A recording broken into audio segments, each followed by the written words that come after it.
Welcome back, everybody. My name is Tucker, and today's video is a continuation of my NBA season preview series for the 2019-20 NBA season, and this one covers the Cleveland Cavaliers. The Cavaliers finished with a 19-63 record last year, which wasn't that surprising given the fact that LeBron James did leave the team for the Lakers the previous offseason. But at the beginning of the year, there was a little bit of optimism for them to have a better season than that, and I was one of those people that was optimistic in that because they still had guys like Tristan Thompson and Kevin Love and J.R. Smith, but they had some injury issues and just proceeded to really commit to the tank, which resulted in a really bad record last year. And so in my opinion, the Cavs are an example of one of those teams that their record isn't necessarily an indicator of how bad their team was last year. They weren't a good team, but they certainly could have done better. It's just they committed to tanking. They wanted to lose as many games as possible to get good draft position. So this really wasn't a 19-win team the year before. It just happened to turn out that way again because of the injuries and things like that. Having said that, let's talk about the offseason for the Cleveland Cavaliers in terms of additions. And the first one is obviously going to be Darius Garland. Now, I've said this multiple times in my draft preparation on Darius Garland. I think it's very difficult for me or really anybody else on YouTube that hasn't seen this guy in person to have a real opinion on him, simply because he didn't play very many games in college. I don't really think it makes a ton of sense to go off of high school games to try and evaluate NBA talent, at least specifically in terms of like highlights and stuff that all of us have access to. However, based off the things that I have seen, some kind of a little bit of evaluation I can give for him is he should be a very good combo guard as a scorer and offensively, so long as he is healthy for this Cavs team. And it seemed like there were a lot of teams that were interested in him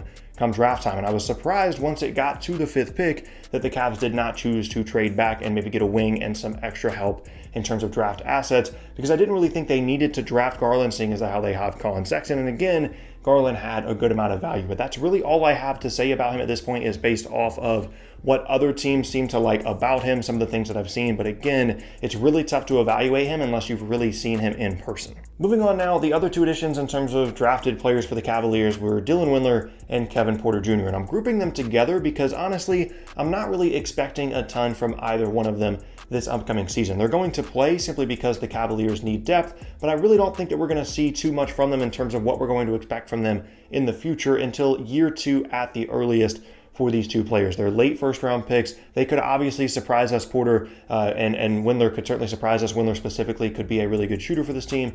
But outside of that, I'm just kind of in wait-and-see mode on them, and I don't want to get too excited about either of those players because, again, I just don't think they're going to have that big of a role, and we're really not going to see too much from them until years 2 or 3, at least in terms of something significant for this team, potentially being a future piece for this team. Moving on now to subtractions, and this is going to be a weird section simply because there's a lot of players that the Cavs lost in terms of numbers. I think they lost like 4, 5, 6 players this offseason, but really none of them are all that important to talk about. I mean, you can talk about obviously J.R. Smith being the biggest name. They'll miss him a little bit, but he didn't even play last year, so that's not really that big of an issue for them. And everybody else were just kind of fringe NBA roster players anyway, so there's not a whole lot of point in talking about those guys individually. Just know that the subtractions column for this team really isn't that significant outside of J.R. Smith. But what I do want to take this section to talk about is something that I haven't really done in other season previews up to this point, and that is the coaching change for the Cleveland Cavaliers. Really the only team that I've kind of gone in depth on with this were the Sacramento Kings with Luke Walton, and I think it's important to talk about John Beilein as the Cleveland Cavaliers' new coach. Now, obviously, this is a rarely seen college to the NBA transition directly. Traditionally, these things don't really go well unless your name is Brad Stevens and a handful of other guys that had a little bit of success. But this is a really interesting circumstance because Beilein is 66 years old at the time that he is choosing to make this jump. Obviously, Stevens was much younger, but there are some signs that this could actually work out well for both him and the Cavaliers. He always ran a very perimeter-oriented system at Michigan, had success not only in terms of winning games in college, but also producing good NBA players. And I just think it could be a really interesting mix and could be very beneficial specifically for Sexton and Garland, which obviously at this point, that's what the Cleveland Cavaliers' futures pin to the most, those two players moving forward. So we'll kind of see how this works. I'm optimistic that Beilein is going to be a good NBA coach, given the offense that he ran in college, given his pedigree, given how good he's been for so long, and again, how good he's been developing guards in the past. Moving on now, let's talk about the depth chart for the Cleveland Cavaliers. In terms of starters, I've got Sexton and Garland playing together with Osman on the wing, Love at the 4, and then Larry Nance at the 5. You can switch out Tristan Thompson for that if you want to. That's your choice.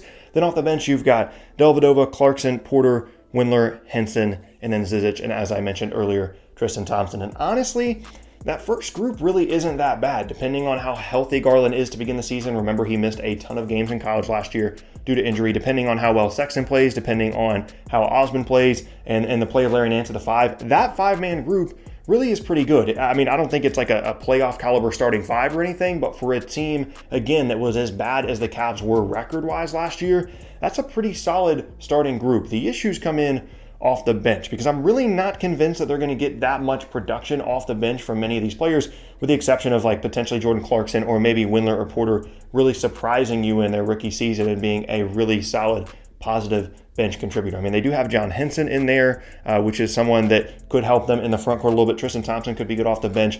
Again, it's more about the perimeter depth that I'm concerned with, because really their starting options aren't top tier anyway. So then when you're backing them up with guys that aren't that great either, can be a concern. But again, given how bad their record was last year, this section was never going to look especially pretty for them anyway. But it is at least nice to see them with such a solid starting group. Again, assuming that specifically those 3 players, Sexton, Osman, and Garland, play well. Moving on now to the players to watch section, and this is kind of continuing a theme with this particular season preview in terms of it being different than some other ones that I've done, because typically I talk about players in terms of on the court here, but I'm going to choose to talk about 2 players specifically in trade scenarios for the Cleveland Cavaliers, because I think they're definitely in a position where they have Sexton and Garland. Those are 2 guys that they're hoping will work out. Osman a little bit, Nance a little bit, and that's pretty much it, apart from obviously Porter and Windler, who they just drafted. So really, the focus this season, assuming they don't surprise people and make a playoff push, should be on trying to get value out of some of their other players, most specifically Kevin Love and Jordan Clarkson. First, I'm going to talk about Kevin Love. I've talked about him in multiple Trade Machine videos in the past, and I will continue to talk about him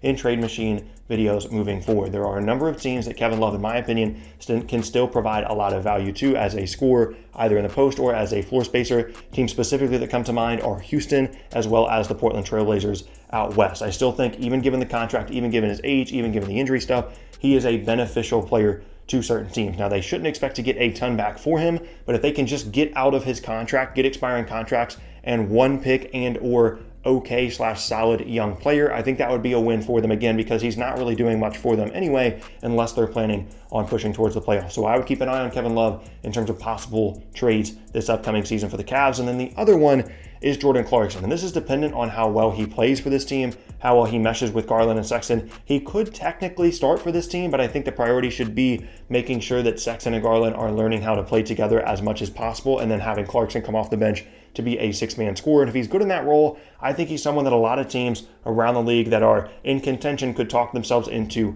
wanting to bring in, again, just for a pick or just for expirings and an okay young player.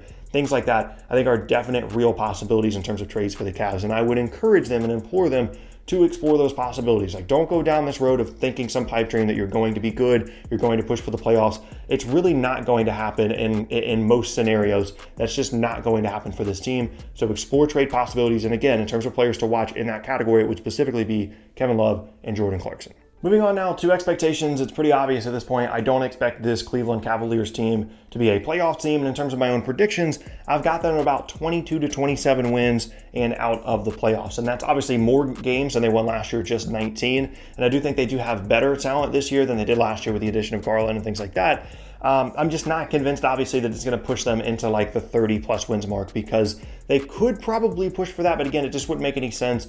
Probably about 25 to 30 games in, they're going to realize they're going to commit to the tank if they're not tanking already, and that will bring down their win total. The only thing that could change this is if somehow Garland and Sexton are just insane in the beginning of the season, and Garland has a really smooth, immediate transition to the NBA, kind of like how Damian Lillard did, and those two guards play really well together, and they are better. Maybe they're 500 the All-Star break or something crazy like that, and then maybe they push for the playoffs, and that could get them, up into the like 33 to 37 win range. But again, I don't think that's all that likely of a scenario. I don't really think they have very much talent on this roster outside of some of the players they just drafted, and then Love and Clarkson. And again, I would anticipate at the All-Star break those players being traded, because the Cavs will realize that they will get better value out of them as trade pieces as opposed to anything else. So you guys can obviously disagree with me on this if you'd like to, but I'm definitely not all in on the Cavs this season. I was higher on them last year because I thought that even without LeBron, they had good pieces. Kevin Love would stay healthy. They had some good players on that roster, and they had injury issues, and none of that stuff ever worked out. So